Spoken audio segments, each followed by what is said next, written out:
décédé le 8 juillet 2020 suite à un malaise survenu après le Conseil des ministres. Le successeur de l'ancien Premier ministre, candidat du RHDP à l'élection présidentielle d'octobre 2020 n'a pas encore été nommé par le président de la République plus de 2 semaines.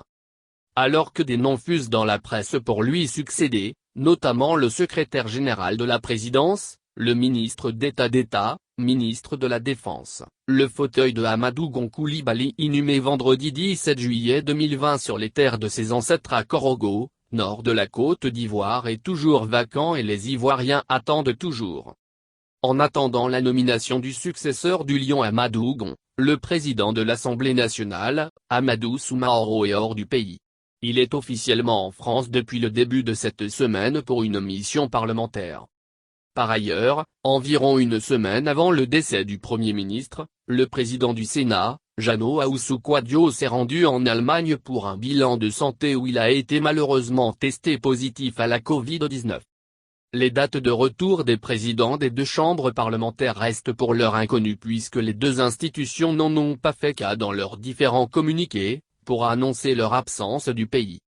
À ces absences, il faut ajouter la démission récente du vice-président de la République, Daniel Kablan. Du coup, Alassane Ouattara est isolé au sommet de l'État et nous apprenions par ailleurs que le ministre d'État, ministre de la Défense assurerait l'intérim du défunt Premier ministre. Face à ces situations irrégulières et se référant à la Constitution ivoirienne, peut-on parler de vide constitutionnel? C'est du moins ce débat qui alimente la toile. La question est également au centre des débats dans la société ivoirienne et les chapelles politiques de l'opposition. En attendant une réponse à cette question, certainement que le nom du Premier ministre sera connu avant le mercredi 29 juillet 2020, puisqu'un Conseil des ministres est prévu à cette date et pourrait se tenir, selon les informations en notre possession, dans la capitale politique ivoirienne.